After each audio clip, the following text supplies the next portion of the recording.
Hey there! Welcome to the grammar and vocabulary lesson for the conversation Mysterious Sightings. Just relax, listen to the simple explanations, and don't worry about the grammar. Listen to this lesson as many times as you need to. Take your time and really master it. Let's get started. I began our conversation with, "Well, hey, Alec, how's it going?" Well and hey are just being used to get someone's attention or begin conversations. Also, how's it going is a typical casual greeting. We use hello when we meet someone for the first time. How's it going is used for people we know well. The it in how's it going can refer to the person or their life in general. Then Alec replied with, "Pretty good. How about yourself?" Pretty good is a casual response to a casual greeting. It means okay. How about yourself is a casual way of asking how someone is. Bout is just a shortened, casual way of saying about.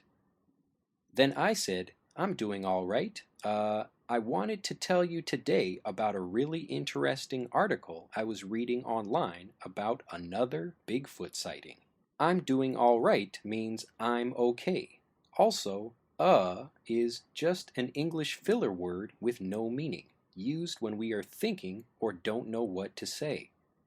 English conversations are filled with filler words like this. Additionally, "I wanted to tell you" is a great phrase we use when we want to begin telling a story or an idea. Bigfoot is a large, hairy, ape-like creature, much bigger than a man, which may live in North America, and a sighting happens when something is seen. A UFO sighting means a UFO was seen. Then Alex said, "Another Bigfoot sighting?" And I said, "Yeah, Bigfoot, the Yeti or the abominable snowman." Yeah is a casual way of saying yes, and is short for you know. Also, Yeti is the name for the Bigfoot-like creature in the Himalayan mountains, and abominable snowman is another name for the Yeti. Abominable means unpleasant, hated, or detestable. And Alex said, "Well, Bigfoot comes from America, and the Yeti and the abominable snowman come from the Himalayas." Understanding, I said, "Oh, really? Okay, so..." "Oh, really" is a great way of asking for confirmation in a conversation and showing that you're listening and interested. Then Alec went on to say, "They're different creatures." Creature is any living thing and can be used to describe any kind of animal. And I said, "Ah has many uses depending on your intonation." "Ah, I forgot my keys." "Ah, I understand what you mean." "Ah, this bath feels great." Then Alex said, "Mythological creatures," or mythological means something coming from a myth. A myth is a story that may have come from true or fictional events. A unicorn is a mythical creature. And I said, "Sure, sure." And Alec replied, "Maybe real." Then I said, "Maybe real." Well, again, so this guy thinks he saw one near a Burger King around. Guy is a casual word for man. It can also be used to refer to a group of men and women. By the way, Burger King is a famous fast food hamburger restaurant. Then Alex said, "My goodness, carry on please." My goodness is a way of saying wow. We use this when we're excited or surprised. Also, carry on means to continue. Please carry on can also be used. Then I went on to say, "Well, all right, so, all right, I know, but I like the..." And Alex said, "This is very interesting." And I continued with, "You know, when you think about seeing a mythical creature, you don't think about Burger King." And Alec agreed, saying, "No, you certainly don't." Then I went on to say, "You think about the woods somewhere. It's kind of foggy, and it's an interesting scene, like something you see in the movies. Anyway, I'm reading this article, and he says he thinks he saw something, and he took out his camera, and of course he took a kind of a fuzzy, blurry picture of some big, kind of thing running away. And like most of the pictures about Bigfoot or any other kind of mythical creature, it was blurry and you couldn't see, really, what the picture was of." There are quite a few points in this section, so let's go back over them. A woods is a thick group of trees that's smaller than a forest. We usually use the word woods and not the singular wood. Woods are usually in colder areas and have different trees than tropical jungles. Kinda is short for kind of and means a little bit. You can use this to describe feelings and weather. I'm kinda tired. It's kinda hot today. Fog is a cloud-like layer that covers the ground. Also, something you see in movies is a great phrase that we use to describe something that looks like it could be from a movie. Notice that we use the movies as an expression and don't say something you see in movies. You can also go to the movies, even when you are only going to see one film at a movie theater.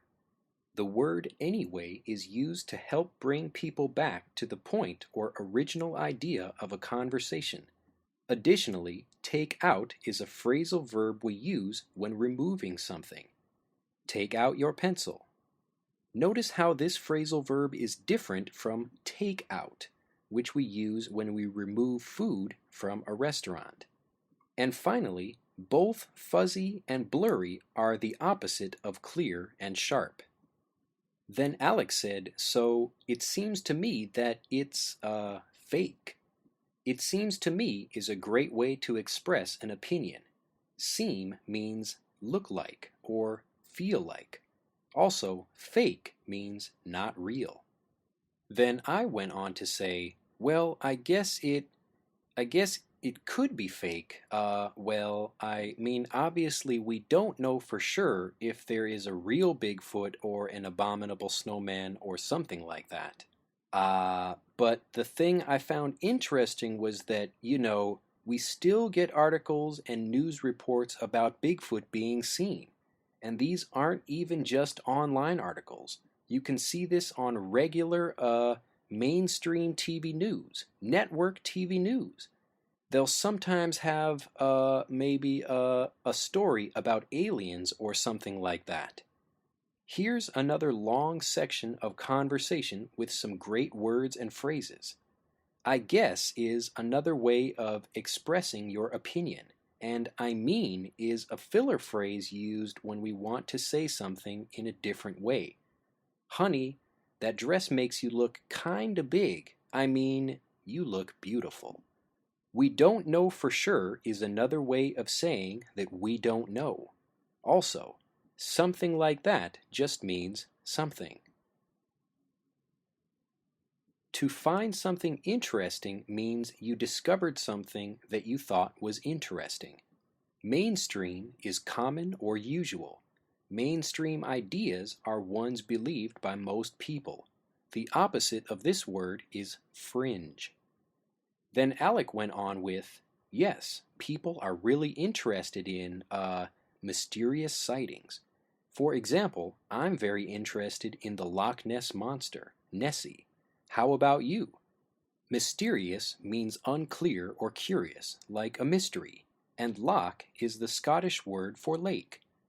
The sea monster that may live in the Scottish Loch Ness is called Nessie. And I said, the Loch Ness Monster. I don't really know so much about it. I've been to Scotland, but I'm quite skeptical of, something like the Loch Ness Monster. This thing must be pretty big. This is a giant, some people call him like a dinosaur. or a sea serpent, something like that. Yeah is slang for yes, and I don't really know so much about that is a great phrase we use when we only know a little bit of something. Maybe I have heard about something, but I don't know any details. Skeptical means that you don't believe in something, or you don't easily trust things you don't see with your own eyes. And a sea serpent, or a giant snake-like creature in some body of water, is a mythical animal that fishermen sometimes report seeing. Then Alec continued with, yeah, that's right. And it's been spotted many times. But the photographs are not so, convincing. To spot something means to see it. You usually spot something that is difficult to find, like a person in a crowd. Convince is a verb that means show proof. If you want me to believe in Bigfoot, you'll have to convince me. Convincing is the noun form of this verb. Then I said, kind of like the Burger King Bigfoot, basically. Basically is used when we want to begin explaining something clearly. Then Alex said, oh, certainly. Yeah, well, more convincing than that, I must say. Oh is another filler word and certainly means for sure. And I said, I see. I see is used to mean I understand. Now it's time for a special Do It challenge to help keep you awake and thinking. For these special challenges, you'll have to speak, move, or write something. Get up, wake up, and take the challenge to get fluent faster. Here we go. Below is a list of a few idioms related to magic. Test your knowledge and see how many you understand. The definitions of each idiom can be found at the end of this transcript. Practice your pronunciation and repeat after me. Number 1. Works like magic. Number 2. The magic touch. Number 3. A magical moment. Number 4. A magic wand. Number 5. The magic word. And now, back to our lesson. Alec continued with, yeah, but I think there could be something in it, because have you ever been to Loch Ness? There could be something in it, or to it, means some part of an idea might be believable. Maybe you don't believe in the whole story, but part of it could be true. And I said, no, I've never, like I said, I've never been in, I've been to Scotland, but I've never been to Loch Ness. Like I said means as I told you before. Like I said, Burger King is a hamburger restaurant. And Alec explained, it's huge and it's very, very deep. And I said, so there could be, and Alec continued with, and it's very isolated. Isolated means remote, far away, or difficult to get to. Then I said, there could be something living in it. Another cool thing besides mysterious creatures is also mysterious places. Excited, Alex said, yes. And I went on to say, so things like the pyramids or the Bermuda Triangle or crop circles even. The Bermuda Triangle is an area in the Atlantic Ocean where many ships and planes disappear. And crop circles are found in fields of plants like corn and wheat. Some people believe that crop circles are created by aliens. And Alex said, yeah, crop circles are very interesting. They just appear, out of nowhere, seemingly sort of overnight. When something comes from out of nowhere, it comes as a surprise and from an unknown origin. Things that come out of nowhere usually arrive very quickly. Then I said, yeah, I've heard lots of stories about crop circles, and I can see how some people would be able to make those, but some of them seem almost too intricate to be made by people. Intricate means having very complex or detailed design. And then Alec explained, well, actually, most of them are too intricate. And I said, oh, really? And Alec said, yes, they're extraordinarily refined images, geometrical images. Refined means high class, high quality, precise, and or exact. And geometrical objects are patterns and basic shapes like squares and circles. Then I said, I must confess, I don't know much about crop circles, but have you ever been to an actual crop circle? Here, I must confess, is a way of admitting that you don't know something. To confess is to reveal or tell a truth. Also, actual means real. And Alec admitted, I've never been to one, no, but I've seen many, many images. There are a lot of images all over the internet, actually. Then I said, sure, sure. Have you ever been to any mysterious places or lived in any mysterious places? And Alec replied, well, I lived in a very mysterious place called Glastonbury in England. Curious, I asked, oh, really? And Alec said, yeah, and it had a kind of hill, like a really symmetrical hill. And on the top of that hill, well, we're talking about now, of course, and on the top of the hill there's a tor, a single kind of church tower. Symmetry means having the same things in the same places on both sides of a balance point or line. And a tor is a high or jagged and rocky hill. This is a British word that most Americans don't know. Then I said, mm-hmm, mm-hmm is more filler used to show understanding or that you are listening. Then Alex said, and this is a very famous and Glastonbury attracts a lot of people that are into New Age ideas and meditation. New Age is a collection of many different ideas. Meditation, spiritual understanding, and healing are just a few aspects of New Age philosophies. Also, if you listened carefully, you'll have heard that Alec made the contraction thater. This isn't a correct contraction, but we use it regularly in conversations. Remember to stop worrying about being perfect. And I said, mm-hmm. And Alec went on to explain, and when I first went up to the top of the tor and went into this tower, trying to understand a word I'd never heard before, I asked, a toll? And Alec explained, yeah, it's called a tor or a tower. Then I asked, how do you spell that? And Alec spelled T-O-R.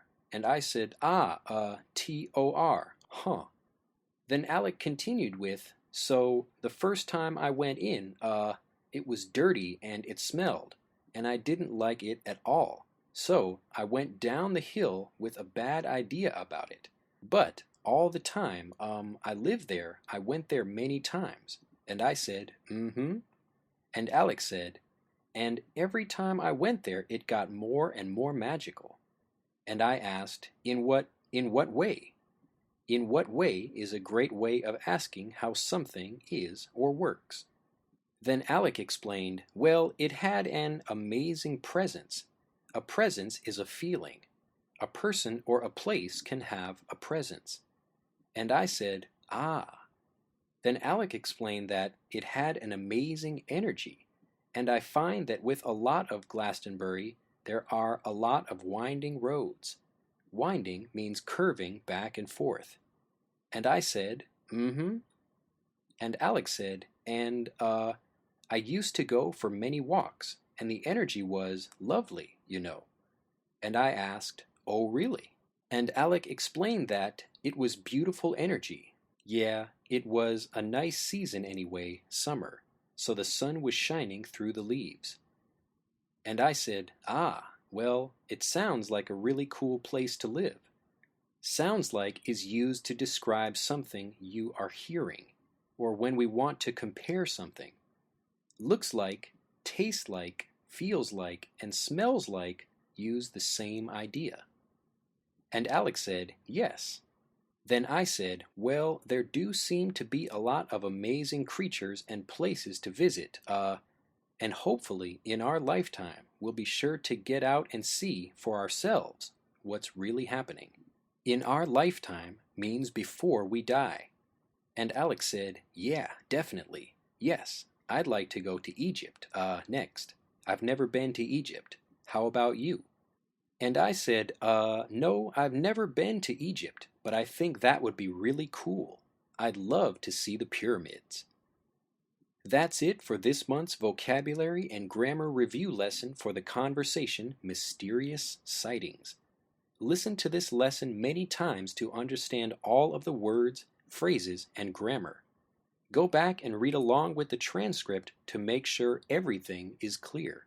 To get fluent faster, practice using the filler words, vocabulary words, phrases, and grammar in your conversations. Have an excellent day, and we'll see you next time. This Master English Conversation lesson has been copyrighted by EnglishAnyone.com. To learn more, please visit www.EnglishAnyone.com.